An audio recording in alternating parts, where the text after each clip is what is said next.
Hi guys, कैसे हैं। स्वागत है आपका हमारे इस इंग्लिश मेंशन में।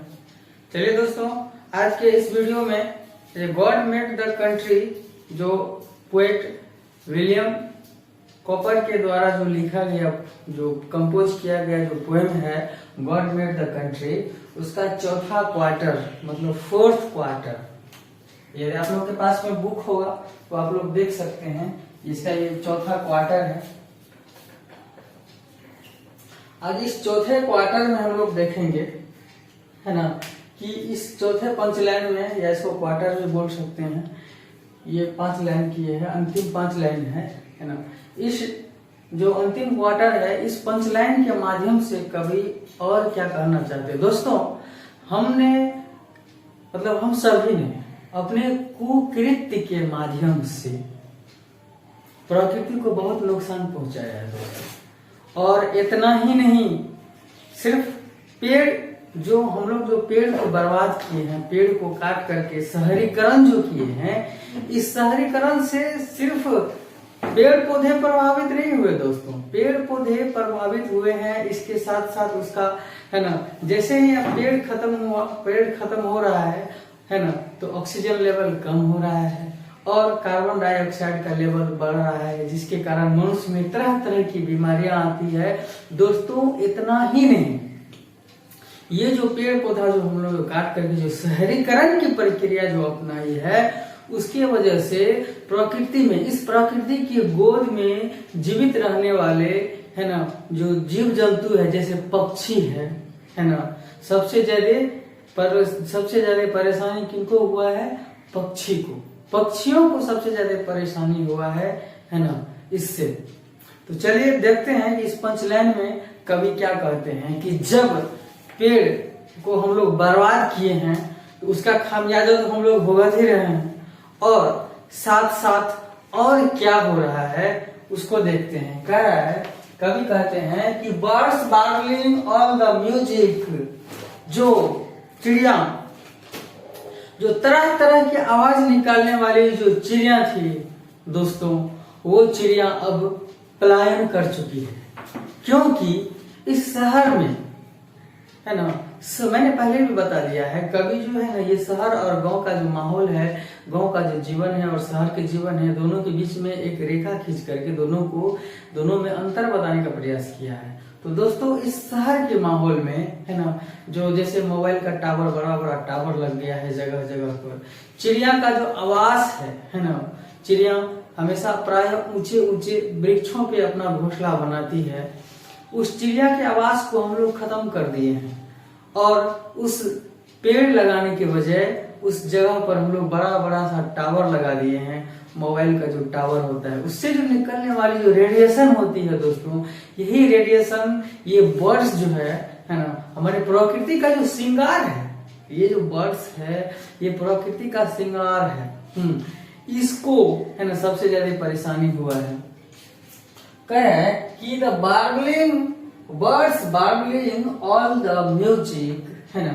इससे पहले जब ये व्यवस्था नहीं थी, ये अवस्था नहीं थी, तब गांव में, है ना, शहर में, जहां भी था, लोग के घर के आसपास, उपवन में, बाग बगीचे में तरह तरह की चिड़िया थी, तरह तरह की आवाज निकालते थे। कह रहे हैं we can spare the splendour, है ना, स्प्लेंडर मतलब होता है दोस्तों शान शौकत वैभव, है ना। बार्गलिंग मतलब होता है चहचहाना, चिड़ियों का चहचहाना। स्पेयर मतलब होता है बचाना, स्पेयर मतलब क्या होता है? बचाना होता है।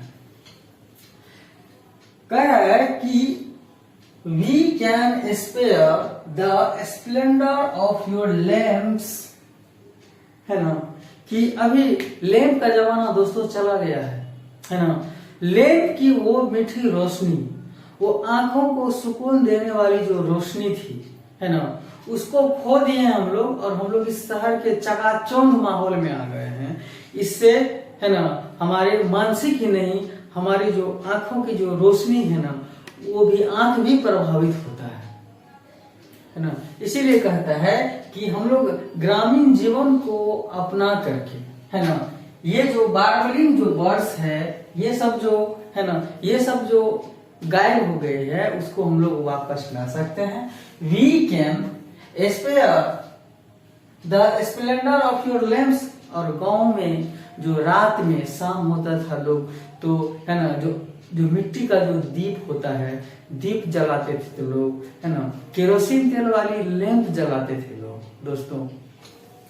उस लैंप के शान शौकत को अभी भी हम लोग बचा सकते हैं, है ना, हम लोग फिर उसको यूज कर सकते हैं। उससे है ना, उससे आंख में भी परेशानी नहीं होती है, देखने में भी किसी प्रकार का कोई परेशानी नहीं होती है। बट इट्स आवर सॉफ्टर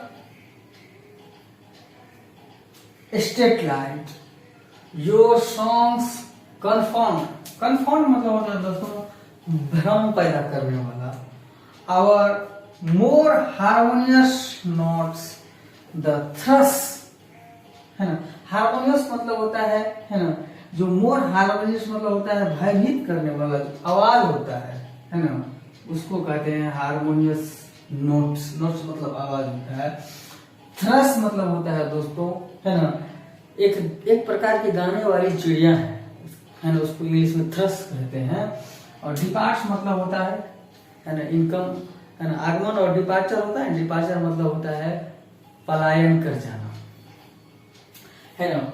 उसके बाद है ना, चलिए अब कहते हैं इस कवि की, है ना, हम लोग यहाँ तक तो बोले थे है ना कि हम लोग अभी भी हम लोग बचा सकते हैं, है ना। जो गांव में जो लैंप का जो शान शौकत था उसको अभी हम लोग बचा सकते हैं फिर से उसको यूज में ला करके। बट इट्स आवर सॉफ्टर है ना स्ट्रीट लाइट्स, है ना। उसके बाद फिर जो रात में जब शाम होती है तो रात का नजारा जो है कुछ और होता है। जब सूर्य ग्रहण की स्थिति, माफ कीजिएगा, जब चंद्र ग्रहण की स्थिति आती है तो उस स्थिति में देखिएगा कि चंद्रमा आधा ढक चुकी है, फिर आधा से रोशनी निकल रही है। अजीब टाइप का दृश्य होता है, बड़ा ही सुहावना दृश्य होता है। उस चीज को है ना, उस चीज का आनंद गांव में आराम से लिया जा सकता है, क्योंकि शहर के लोग को तो उतना फुर्सत ही नहीं बचता है अपने काम से। कह रहा है your songs confound our more harmonious notes the thrush departs, है ना, scared and offend nightingale is mute. और एक गाने वाली चिड़िया है ना, इसके बावजूद भी है ना, कह रहा है कि आपकी जो हमारे आसपास में जो गाने वाली जो चिड़िया थी है ना, जैसे म्यूट बुलबुल है ना, है ना, उसका आवाज कितना सुहावना था। ये सब हमारे जो शहर के माहौल में जो तरह तरह की जो ध्वनियां निकलती है, इधर फैक्ट्री की आवाज निकलती है, इधर में कोई ब्लास्ट हो गया, उसका मतलब तरह तरह का ध्वनि, साउंड पोल्यूशन है। उसके बाद जो है वो एयर पोल्यूशन है। इस वजह से है ना सारी की सारी चिड़िया जो है, जो गाने वाली चिड़िया है, जो सुबह और शाम को है ना कोलाहल मचा के जो गाती रहती थी, वो सारा का सारा डिपार्ट कर गया है दोस्तों। क्या कर गया है? हम लोगों को छोड़ चुका है। इसीलिए प्रकृति है ना अब इस लाइन से कहते हैं, मतलब क्या, यदि है भी, जो है भी तो वो म्यूट हो गया है।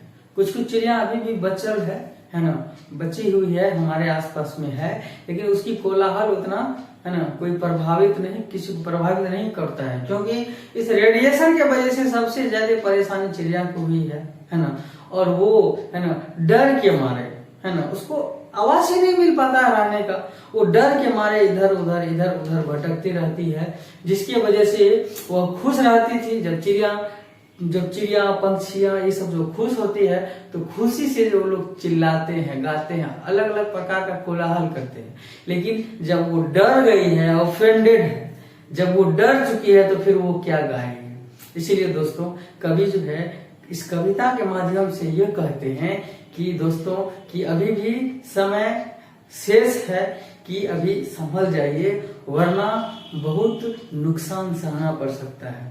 चलिए अब हम लोग देखते हैं कि इसके साथ है ना ये जो पोएम है इसके साथ साथ कुछ प्रश्न उत्तर भी है। अब हम लोग देखते हैं कि ये प्रश्न उत्तर क्या है, तो ध्यान से देखिएगा।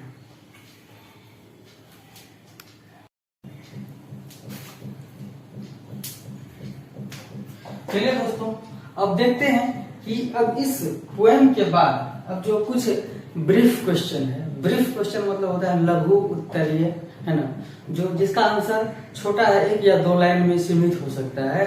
और इस प्रकार का कुछ क्वेश्चंस है ना, और इसका आंसर देते हैं। क्या है इसका पहला क्वेश्चन है ब्रीफ में, where do you find health and virtue.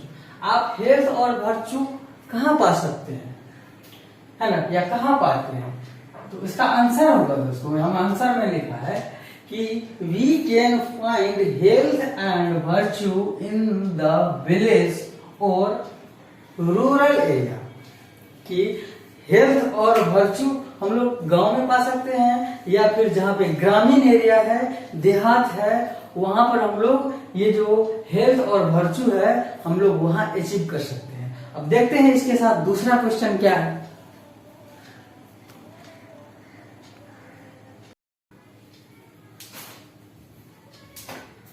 चलिए, अब इसी सीरीज में दूसरा प्रश्न है कि where do you find field and groves. दोस्तों, फील्ड मतलब होता है ना, खलिहान, खेत खलिहान।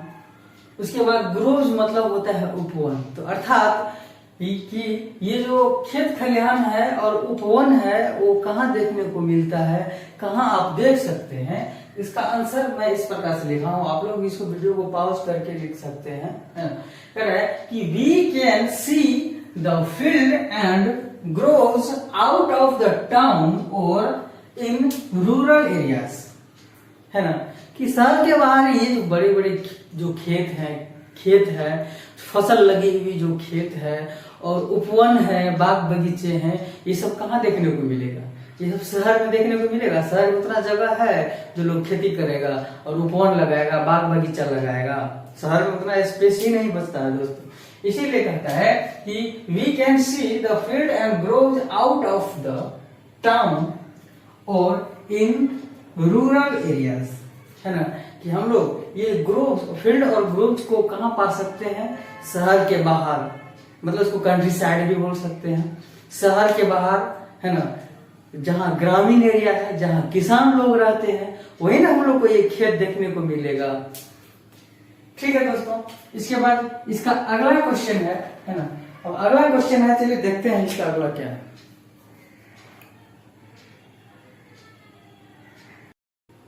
चलिए, अब इसी सीरीज में इसका तीसरा प्रश्न है, थर्ड क्वेश्चन है, क्वेश्चन नंबर 3। ये ब्रीफ दोस्तों, मैं ये लघु प्रश्न बता रहा हूँ, ब्रीफ, जिसका आंसर 1 या 2 लाइन में सीमित हो सकता है। इस प्रकार का जो प्रश्न है, उसका तीसरा जो प्रश्न है वो है व्हाट इज। आप लोग बुक से भी देख सकते हैं, बुक में भी ये जो इसका जो आंसर लिखा हुआ है, सॉरी इसका क्वेश्चन लिखा हुआ है, आंसर मैं लिखा देता हूँ, आप लोग इसको आराम से देख लीजिएगा। कह रहा है कि what is the source of light in the village in the evening, in village in the evening. मतलब क्या कि शाम के समय में, है ना, गांव में लोगों को रोशनी के लिए लोग क्या करते हैं या किस सोर्स का उपयोग करते हैं। तो दोस्तों, इसका आंसर मैंने लिखा है the sources of light in the village are moonlight and earthen lamps, है ना। दोस्तों, शाम के समय में जब, है ना, गांव में देखिएगा आप, जब शाम के समय में, पहले भी, अब तो बिजली चली गई है, सब जगह परिवर्तन हो गया है, लेकिन पहले के समय में गांव में रहने वाले लोग जो है, जब शाम होते थे तो लोग, है ना, मिट्टी का जो दीप बनता था, लैंप, वो जलाते थे। और उसके बाद, है ना, और उसके बाद फिर जो चंद्रमा की जो रोशनी आती थी, उस रोशनी में भी लोग आराम से इधर उधर घूम सकते थे।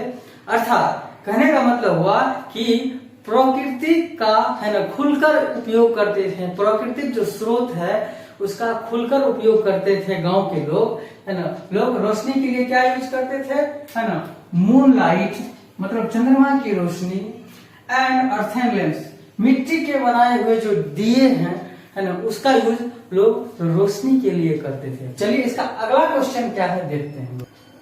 चलिए दोस्तों, अब इसी सीरीज में वो अंतिम क्वेश्चन है, ब्रीफ क्वेश्चन, मतलब लघु उत्तर वाला, है ना। अंतिम क्वेश्चन है 4 नंबर में, 4 नंबर 4 का, कह रहा है why is the Nightingale mute in A town, कि शहर में नाइटिंगेल म्यूट क्यों है। म्यूट मतलब होता है चुपचाप, शांत, कुछ नहीं बोलना, इधर उधर उड़ के जा सकती है लेकिन चाहेगी नहीं। कह रहा है कि ये जो नाइटिंगेल है ना, शहर में वो म्यूट क्यों हो गया, शांत क्यों हो गया, है ना। इसके पीछे वजह है दोस्तों, है ना। इसका मैं आंसर लिखा हूं, देखिए ध्यान से देखिएगा। The Nightingale is mute in the town because of sound pollution and radiation of mobile towers. ये मैंने पहले ही बताया है कि शहर में जो चिड़िया है, जो नाइटिंगेल है ना, उस शहर में बहुत सारा डिफरेंट टाइप्स का पॉल्यूशन है ना। इधर है ना फैक्ट्री का आवाज, बहुत नॉइजी आवाज निकलता है ना। इधर में पटाखे की आवाज, इधर में ये, उधर में वो, है। उसके बाद जो इससे भी ज्यादा खतरनाक, जो मोबाइल का जो बड़ा बड़ा टावर्स लगा हुआ है सभी जगह, ये टावर से निकलने वाला जो रेडिएशन होता है ना, ये भी चिड़िया को बहुत ज्यादा हानि पहुंचाता है। इसीलिए दोस्तों चिड़िया जो है ना, ये नाइटिंगेल डर के मारे, है ना, कहीं पर जाकर के छुप जाती है और वो बोलना बंद कर चुकी है ना। वीडियो थोड़ा सा लंबा हो रहा है, तब तक के लिए अगले वीडियो में इसका जो है, जो लॉन्ग आंसर क्वेश्चन है, इसको हम लोग देखेंगे। तब तक के लिए धन्यवाद। और जो भी हमारे इस चैनल पे नए हैं उनसे रिक्वेस्ट है कि हमारे इस वीडियो को अधिक से अधिक शेयर करें, हमारे इस चैनल को सब्सक्राइब करें, लाइक करें और कमेंट करना ना भूलें।